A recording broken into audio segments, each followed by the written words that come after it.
Tonight, remember Alf Clausen, Loretta Swit, and Peter David, plus some geek news. All that and more in this edition of Multiverse Tonight.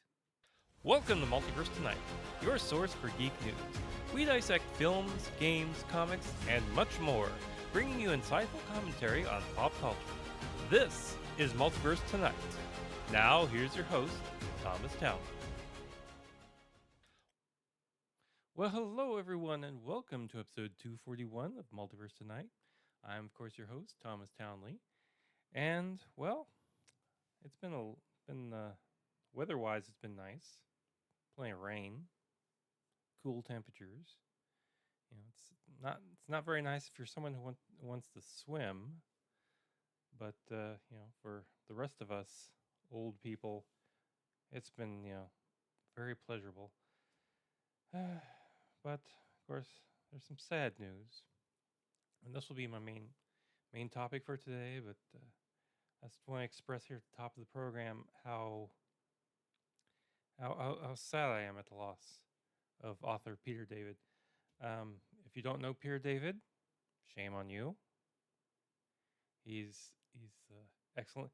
He's done Star Trek, Star Wars, Babylon 5, Incredible Hulk, Supergirl, Young Justice. I mean, the list goes on and on. I've got some of his work right here. Of course, it's one of his autobiographical books. Mr. Sulu Grabbed My Ass and Other Highlights from my life in comics, novels, television, films, and video games. He's written Star Trek. This is Mzadi 2. The Star Trek New Frontier series is Treason. Of course, he wrote for the comics, too. There's The Trial of James T. Kirk that he wrote. There's Young Justice issues 1 and 2, which they should really consider making Young Justice into, either a series, do it as a series or do it as a movie or something. I think that'd be real fun. Of course, he had a big hand in the Marvel versus DC epic back in the day. And there's Supergirl #1. This is such a good run. This redefined Supergirl, and I mean, again, I loved the work of Peter David, and when he got sick, I was more than happy to help with his GoFundMe for his medical treatment. Apparently, his Medicaid got turned down and all that. So, and I believe it's still open. So if you want to donate, go to GoFundMe and look up Peter David. But other than again, it's a big loss to me. I'll always cherish everything that Peter David wrote. Anyway, let's go on to the Star Wars news. Star Wars news begins with Ryan Reynolds, who wants Disney to extend the R-rated success of the Deadpool and Wolverine franchise into the Star Wars franchise. The Deadpool actor revealed on an episode of the Box Office podcast that he pitched the idea of an R-rated Star Wars property to Disney. Quote, I pitched to Disney, why don't we do an R-rated Star Wars property? It doesn't have to be overt. A+ characters, there's a wide range of characters you could use, and I don't mean R-rated to be vulgar. R-rated as a Trojan horse for emotion. I always wonder why studios don't just want to gamble on something like that, unquote. Now, while the actor is keen on the idea, he clarified that he did not want to star in the possible future film or TV show because that would be a bad fit. Instead, he'd like to sign on as producer or writer. Quote, I'm not saying I want to be in it. I'd want to produce and write or be a part of behind the scenes, those kinds of IP subsets. Really on scarcity and surprise. We don't get scarcity really with Star Wars because of Disney Plus, but you can certainly still surprise people, unquote. Now, he notably starred, wrote, produced the highest grossing R-rated film of all time with Marvel Studio and Deadpool's Deadpool and Wolverine. Now, despite Reynolds' familiarity with R-rated projects, the Star Wars franchise has never developed a project with that specific rating in mind. However, the Disney Plus series Andor has depicted sensitive material. Now, aside from that Star Wars pitch, Reynolds is also considering another Deadpool film that would feature X-Men characters. According to The Hollywood Reporter, the idea for the project would incorporate 3 or 4 X-Men characters with a potential supporting role for Reynolds' Deadpool. And while he has many other future film projects on the horizon, Reynolds is currently writing Paramount's boy band film, which is slated as a comedy centered around an aging boy band. Yeah. So, with that, let's go on to the DC Comics news.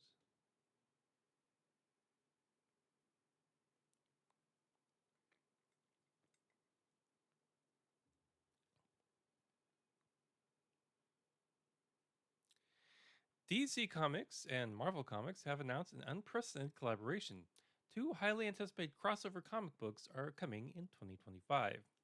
Entertainment Weekly revealed Batman Deadpool #1 and Deadpool Batman #1. This marks the first major collaboration between the 2 companies in decades, a program unlike anything the comic book industry has seen. These one-shots bring together Gotham's Dark Knight detective and Marvel's Deadpool in an unexpected adventure. Batman Deadpool #1 features a lead story by Grant Morrison and Dan Mora, with backup stories and creative team details to be revealed later. DC President Jim Lee praised Morrison's creative storytelling and Mora's dynamic art style, highlighting it as a fusion of Kurt Swan and Gil Kane. He also noted Morrison's knowledge of both universes. Morrison expressed excitement to work with Mora again and take on Batman Deadpool, promising fourth wall breaking mayhem and other unusual elements. Mora, a self proclaimed Deadpool fan, called the project a dream come true and an honor. Mora's main cover has been released, and more news about Deadpool #1 and the overall crossover initiative will be shared by DC and Marvel in the coming months. 2 lucky comic book fans will win the opportunity to attend the world premiere of director James Gunn's Superman in Los Angeles by discovering Crypto's Golden Biscuit hidden inside the front cover of DC's facsimile edition reprint of the 1955 comic book. Adventures Comics number 210, that is the issue number, that will land in local comic book stores starting on June 18th. Written by Otto Binder and art by Kurt Swan, including art by Ramona Fradon and George Pop. This iconic comic book with cover art by Kurt Swan features Krypto's first adventure in comics in the story The Superdog from Krypton, where young Clark Kent rediscovers Superboy's best friend in a heartwarming reunion spanning years of time and light years of space. Starting on Wednesday, June 18th, 2025, fans can head to their local comic shop and pick up a special polybagged edition of Adventure Comics number 210 for their chance at discovering Crypto's Golden Biscuit. Copies of Adventure Comics number 210 facsimile edition can be pre-ordered from local comic book shops, so talk to your staff at your store about adding it to your pull list. DC Studios presents a Troll Court Entertainment, the Saffron Company production, a James Gunn film, Superman soars into theaters and IMAX nationwide on July 11th, 2025, and around the world beginning July 9th, 2025, distributed by Warner Brothers Pictures. Now let's go on to the Marvel news.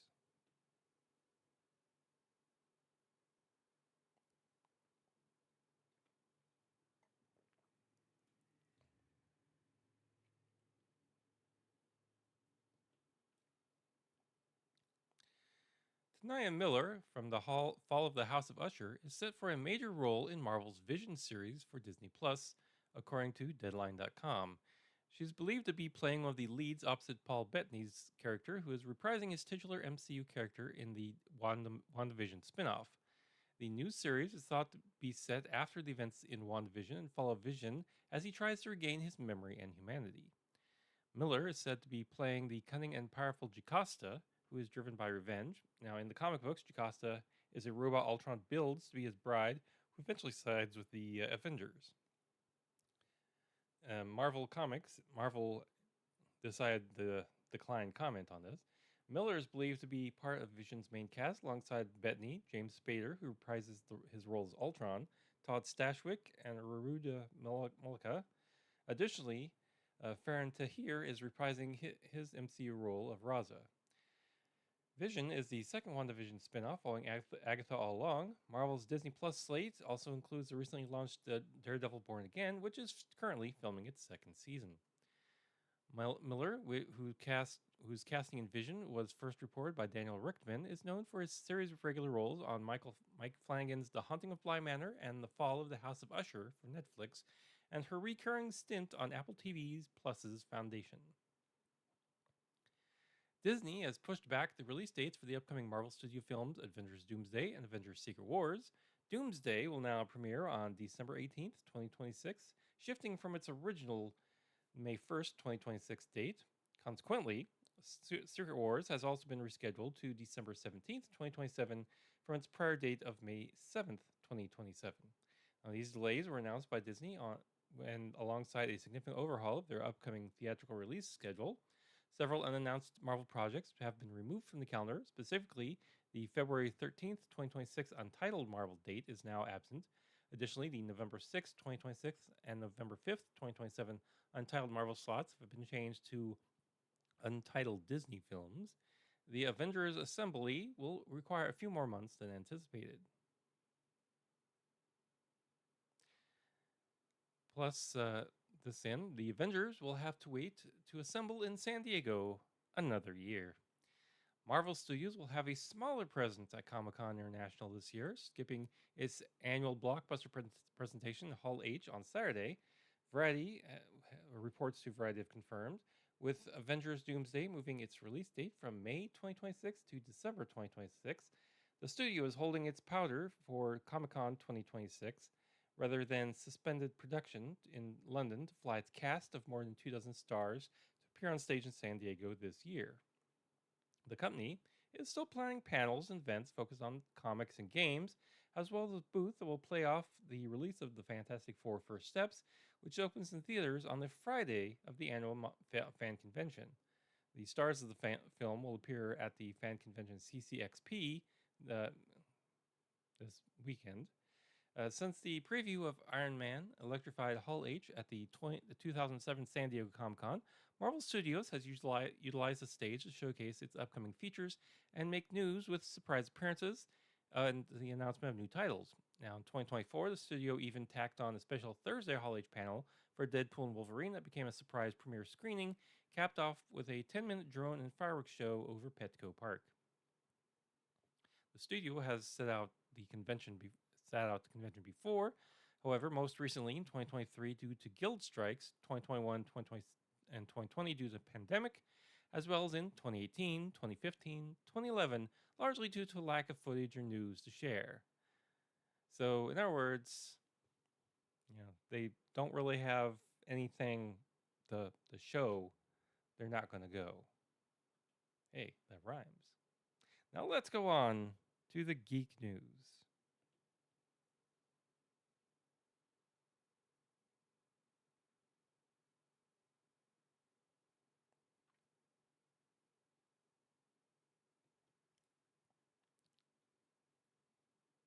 I guess that means they're growers, not showers. Anyway, geek news begins with Mark Miller and John Romita Jr., the creators of Kick-Ass, who are reuniting for a new comic book titled Psychic Sam, which was launched on Kickstarter. This story centers on a man with the ability to foresee murders, compelled by voices in his head to identify future killers. Now, Miller describes the protagonist as someone who takes action, but with a moral dilemma. The individuals he is tasked to target haven't committed any crimes yet. Ignoring the voices, however, results in innocent lives being lost. 15 years ago, Miller and Romita achieved significant success with Kick-Ass, which led to a popular film and boosted director Matthew Vaughn's career. They are now hoping for similar success with Psychic Sam, as producer Ivan Atkinson, known for his collaborations with Guy Ritchie, joins the project for a potential feature film adaptation. This would add to the list of Miller's works adapted to the screen, including Wanted and Kingsman, and acknowledges his influential work at Marvel. Notably, Psychic Sam is independent of Millar's exclusive deal with Netflix's Miller World, which has produced shows like Jupiter's Legacy and The Chosen One. Millar clarifies that this project will not interfere with existing Netflix commitments, with content planned through 2026. The HBO Harry Potter series has announced its lead actors. Dominic McLaughlin will play Harry Potter, Alistair Stout will play Ron Weasley, and Arabella Stanton as Hermione Granger. These newcomers will star in the decade-spanning TV series following in the footsteps of Daniel Radcliffe, Emma Watson, and Rupert Grint. Showrunner Francesca Gardner and director Mark Malloyd praised the young actors selected after a search led by casting directors Lucy Bevan and Emily Brockman. Quote, "The talent of these three unique actors is wonderful to behold." Unquote. They express excitement for the world to witness their on screen chemistry and thank the 32,000 children who auditioned. Filming will begin this summer at Warner Bros. Studios Leavesden, with the first season airing in 2026. The three actors are relatively new to television. McLaughlin has a role on the BBC's Gifted, while Stanton previously played Matilda in Matilda the Musical in London's West End. The casting process, which followed an open call for UK and Ireland residents aged 9 to 11, emphasized inclusive, diverse casting. Applicants submitted two videos, one performing a story or poem, and the other introducing themselves and discussing a close relationship. And the adult cast includes Papa Isweda as Snape, John Lithgow as Dumbledore, Janet McTeer as McGonagall, and Nick Frost as Hagrid. Voice actor Toby Huss has been tapped to take over as the voice of unsuccessful exterminator and conspiracy theorist Dale Gribble on King of the Hill as the show is revived for a 14th season. Huss is no stranger to King of the Hill, having voiced Khan and Cotton Hill during the show's original run. In taking over Dale, Huss replaces Johnny Hardwick, who voiced the character for its original 13 seasons on Fox from 1997 to 2009. Hardwick recorded 6 episodes for the upcoming season before his death in 2023. Hardwick also has had roles as a writer and story editor during his run on the show, which consisted of 258 episodes. The news of Huss's casting as Dale was set to be announced Friday at the ATX TV Festival in Austin, where King of the Hill will be featured with a combination reunion/revival panel featuring co-creators and executive producers Mike Judge and Greg Daniels, executive producer showrunner Saladin Pearson, and series stars Pamela Alden, Lauren Tom, and Huss. And this story just broke today. Jonathan Jose, an actor on King of the Hill who voiced John Redcorn, died in a shooting on Saturday, according to San Antonio police, confirming to a Daily Variety. He was 59 years old. San Antonio officers were dispatched to a shooting in progress at a home on Sunday night around 7 p.m. When they arrived at the scene, they found Joss near the road after he was shot multiple times. The officers attempted life-saving measures until medics arrived, but Joss was pronounced dead at the scene. The shooter fled in a vehicle but was detained by officers in a block away and booked for murder. The investigation is still ongoing. TMZ, which broke the news, reported that Joss was shot by a neighbor after a disagreement. Joss voiced John Redcorn from seasons 2 through seasons 13 and had recorded lines for the upcoming revival. He took over the role from original actor Victor Aaron after he died in 1996 in a car accident. Now, more than a decade later, the show is set to be revived on Hulu on August 4th. Joss also had a recurring role in Parks and Recreation and appeared in films and shows like Tulsa King, Ray Donovan, True Grit, The Magnificent Seven, and more. Alf Clausen, the composer who made The Simpsons even funnier with his music for 27 years, died early Thursday after a decades-long battle with progressive supranuclear palsy. He was 84 years old. Clausen won 2 Emmys and another 21 nominations for the long-running animated Fox series. He begins scoring the antics of Bart, Lisa and Company in 1990 during its second season, and is believed to be the most nominated composer in Emmy history, with a total of 30 nominations overall. He also won 5 Annie Awards, also for Simpsons music. His long tenure with Matt Groening's irreverent creation made him one of the most respected creators of animation music in TV history. His nearly 600 original scores for the series are also believed to be a record for the most written for a single TV series in America.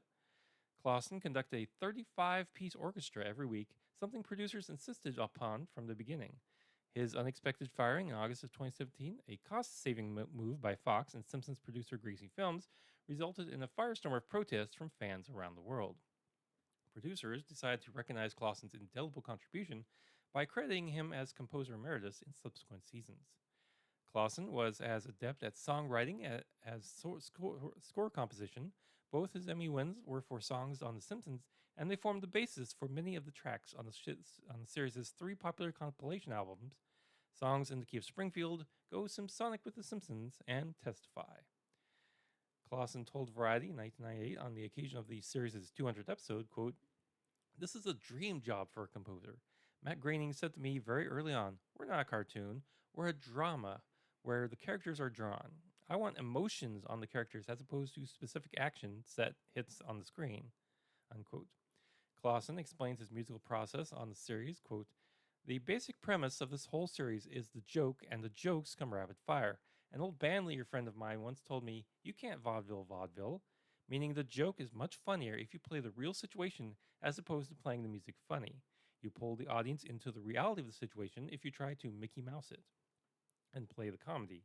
You're already tipping your hand. So you try to play the reality of the situation as much as you can," unquote. In a profile of Clausen, published in 1996 by his alma mater, Berklee College of Music, Simpsons creator Groening called the composer one of the unacknowledged treasures of the show. Alf understands the show and produces a voluminous amount of music in all different styles. He is our secret weapon. One of Clausen's greatest strengths was the ability to write in many different styles, from symphonic to jazzy to contemporary, sometimes riffing on famous film scores or other pop culture references, and to do it with as little as a few seconds, just enough to make a comedic point.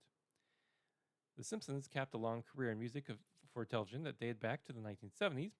Before that, he was a musical director for variety shows including Donnie and Marie and Mary Tyler Moore's short-lived Mary, and contributed arrangements to specials headlined by Nell Carter, John Schneider, Tony Orlando, Goldie Hawn, and others. Clausen orchestrated for other composers, including Lalo Schifrin and Craig Safan, but it was composer Lee Holdridge who propelled his career as a dramatic composer. After orchestrating such Holdridge films as The Beastmaster, Splash, and others, Holdridge launched the Bruce Willis Sybil Shepherd dramedy Moonlighting, and then turned it over to Clausen. 6 of Clausen's pre-Simpsons Emmy nominations were for Moonlighting, including 2 landmark episodes, the black and white The Dream sequence Always Rings Twice, and The Taming of the Shrew send-up Atomic Shakespeare. He scored more than 60 hours of Moonlighting, and the series' infamous last-minute post-production schedule often meant writing an entire score over a weekend in order to make ABC's Tuesday night air date. Among his art series as composer were Wizards and Warriors, Fame, Lime Street, Christine Cromwell, The Critic, and Bet. He scored nearly 100 episodes of the 1980s puppet sitcom Alf, and when asked about the title, he would often quip, "No relation." Clausen was born March 28, 1941 in Minneapolis, but grew up in Jamestown, North Dakota, and earned degrees from North Dakota State University, the University of Wisconsin, and Boston's Berklee College of Music. He would later study film scoring with Earl Hagen as a 2-year member of the Lehman Engels BMI Musical Theater Workshop. He would be honored with an honorary doctorate in music in 1996 and another honorary doctorate from North Dakota State in 1999. And he also released an album of his own big band compositions, Swing Can Really Hang You Up the Most, in 2005. He is survived by his wife Sally, former wife Judy, sister Faye, 3 children, 2 stepchildren, 11 grandchildren, 1 niece and 1 nephew. So again, Alf Clausen was 89 years old. 84 years old, excuse me.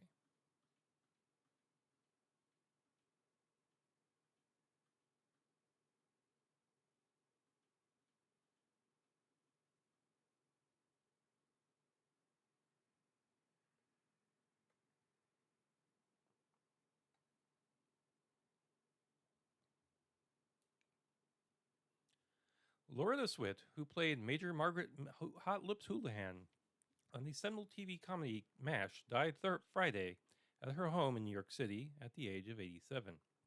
Her representative said the New York police reported her time of death as 12:01 p.m. on May 30th of suspected natural causes. For her work on MASH, Swit was Emmy nominated for Outstanding Performance by a Supporting Actress in a Comedy every year from 1974 to 1983, winning the Emmy in 1980 and 1982. As MASH evolved over its 11-year run from a broadly farcical satire into a more contemplative series that embraced drama as much as comedy, the character of Margaret Houlihan and the way Swit performed it changed markedly as well. She was at first a crudely drawn villain allied with the weasel Frank Burns, who existed to be the object of derision and of practical jokes by Hawkeye and Trapper John. The first step in the revolution came with the season 4 episode Mail Call Again, in which Margaret realizes that Frank is, at least up to a point, after Frank's wife finds out about Margaret and he lies about it. With season 5 episode Bug Out, in which most of the personnel evacuate, leaving only Hawkeye, Margaret, and Raider to take care of a patient that can't be moved, viewers began to respect her professionally, and the human side came through. The best moment in Swit's long tenure as Houlihan, however, came a few episodes later in one called The Nurses. In this episode, the nurses under Major Houlihan kept a secret from her. They contrived to allow one nurse and her new husband to spend the night together. But in the end, Margaret finds out, culminating in a speech in which she emotionally declares how she's always felt ostracized by them, how they've never so much as offered her a lousy cup of coffee. In the words of one MASH fan site, she lets them know why she's always so mean to them in a speech that's both riveting and heartbreaking. Reviewing her character's position and evolution on MASH, Swit once said, I mean, certain things had to remain the same. She had to remain one of the antagonists because that was the structure of the show. In the second season, we saw for the first time that she was unhappy with Frank and wanted more from her life. Then, around the third or fourth year, in an episode called The Nurses, Hot Lips gave the nurses a speech telling them how lonely she was because she was in charge, and that's the way it was. So she couldn't really have any friends. Her marriage and divorce changed her. Her affair with Hawkeye in Comrades at Arms changed both characters, so that they were never really rivals again. Swit appeared as Major Houlihan on the 1975 variety special Rickles, starring insult comic Don Rickles.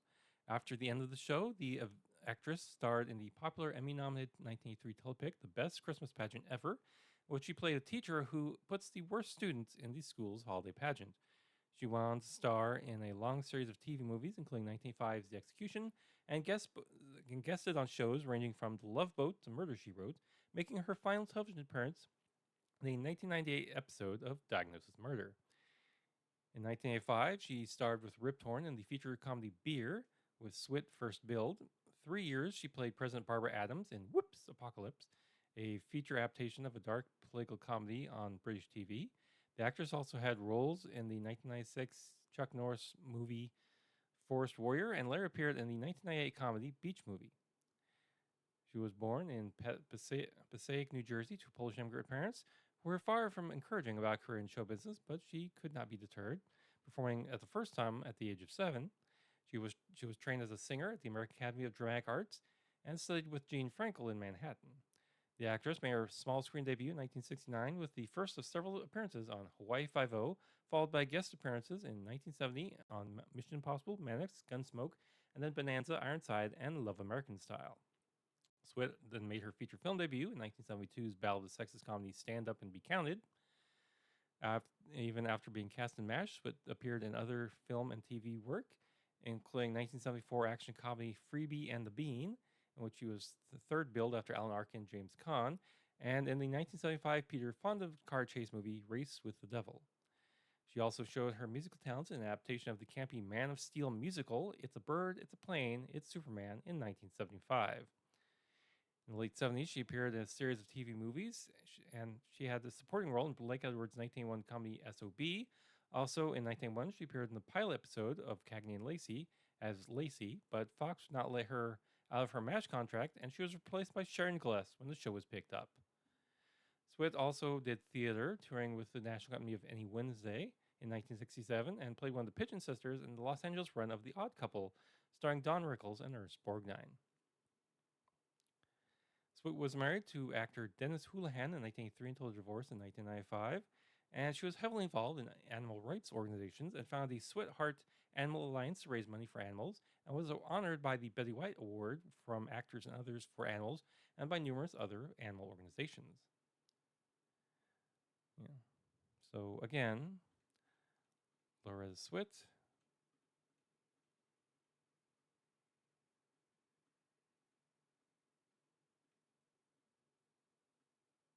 was 87 years old.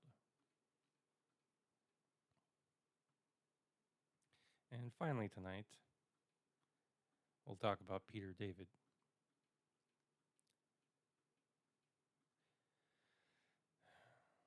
Peter David, prolific author and Eisner Award-winning Incredible Hulk actor, dead at the age of 68. Peter David, a giant of the literary and comic book worlds whose character-defying 12-year run on the Incredible Hulk earned him an Eisner Award and critical acclaim, passed away on Sunday, May 25th, 2025, at the age of 68. His wife, Kathleen O'Shea David, confirmed the heartbreaking news on social media. While cause of death was not immediately provided, David had been battling significant health challenges in recent years, including kidney failure, multiple strokes, and a mild heart attack, as detailed on a GoFundMe page established to assist with his mounting medical and living expenses. Kathleen shared updates on the GoFundMe, knowing that Peter had been admitted to the ICU with bilateral pneumonia on May 18th and was later intubated and sedated. She wrote, "We are devastated. More when I can write about it." Born on September 23rd, 1956, Peter David's nearly two-decade-long career showcased an extraordinary versatility, allowing him to leave an indelible mark across television, film, books, short stories, and comic books. His work garnered dedicated followings in every medium he touched. In the literary field, David authored over 50 novels, many of which earned him a spot on the New York Times bestsellers list. His diverse bibliography includes original works such as the heroic fantasy satires Sir Apropos of Nothing and The Woad to Wooin', Nightlife, and the Cyman Adventure series. He was also the co-creator and celebrated author of the best-selling Star Trek New Frontier series for pocket books, contributing significantly to the Star Trek universe with novels like Q Squared, The Siege, and Mzadi. David further expanded the Babylon 5 universe with the Centauri Prime novels and saw his short fiction published in esteemed collections and magazines like Isaac Asimov's Science Fiction magazine. David's contributions to comic books were more than legendary. Beyond his seminal work on The Incredible Hulk, he lent his writing talents to vast arrays of popular titles, including Supergirl, Young Justice, Aquaman, which he famously gave the harpoon hand in the 1994 relaunch, Spider-Man 2099, a character he co-created with artist Rick Leonardi, X-Factor, and Captain Marvel. His insightful and often humorous opinion column, But I Digress, was a consistently popular feature in the Comic Buyer's Guide for nearly a decade. His talents also extended to television and film. He co-created with science fiction icon Bill Mumy the Cable Ace Award-nominated series Space Cases for Nickelodeon. David penned several scripts for the Hugo Award-winning Babylon 5 and its sequel Crusade. And in film, he wrote and co-produced multiple features for Full Moon Entertainment, including installments in the Transfer series and the Gold Award-winning science fiction western spoof Oblivion. Peter David's formal training was in journalism, earning a bachelor's degree from New York University, although he eventually found his calling in creative writing. His approach to storytelling, particularly in comics, was deeply psychological, developing into the inner lives of his characters. This was the most evident in his transformative work on The Incredible Hulk, which he took over the title in 1987. David was tasked with reinvigorating a character many writers shied away from due to the traditional Hulk smash persona. David famously embraced the Grey Hulk, the character's original, more cunning incarnation, and explored the concept of the Hulk as a manifestation of Bruce Banner's dissociative identity disorder. This led to his merge story in Incredible Hulk number 377, where Banner, the Green Hulk, and the Grey Hulk, named Joe Fixit, converged into a single intelligent and formidable being. This groundbreaking exploration of the character's psyche not only redefined the Hulk for a generation, but also heavily influenced subsequent acclaimed runs, such as Al Ewing and Joe Bennett's Immortal Hulk. David often noted that his work on the Hulk was deeply personal, relaying his own experiences and concerns. Throughout his career, Peter David received numerous awards and citations, and recognizing his immense impact on the industry. This includes the Kickstarter Award in 1996 for Best Comic Script from Spain, the OzCon Award in 1995 for Favorite International Writer, Australia, Comic Buyer's Guide Fan Awards in 1995 for Favorite Writer, 1993's Wizard Fan Award, the 1994 Golden Duck Award for Young Adult Series for Starfleet Academy No. 1, War's First Adventure, the UK Comic Award Art Award in 1993, and Will Eisner's Comic Industry Award in 1993. Peter David lived in New York with his wife Kathleen. They had one daughter, Caroline Helen David. Peter also had 3 children from his first marriage, Shauna, Gwen, and Ariel, a devoted and often long-suffering Mets fan. His warmth and wit were as much a part of his public persona as his incredible writing talent. His passing leaves a significant void in the world of speculative fiction, but his vast body of work will continue to entertain and inspire for generations to come. Again, Peter David, dead at 68. And if you're interested in his bibliography, his collection of work, I'm going to include that in this week's show notes. I promise. Now, this brings us to the end of this show for today. Now, please be sure to check us out on social media. We're on Twitter and Blue Sky at Marvel Multiverse Tom, Threads, Facebook, and Instagram as well at Multiverse Tonight. And if you've gotten some value out of the show and would like to pay it back, head on over to multiversetonight.com where you'll find our Patreon and Ko-fi links. Check our show notes, visit our TeePublic store, and so much more.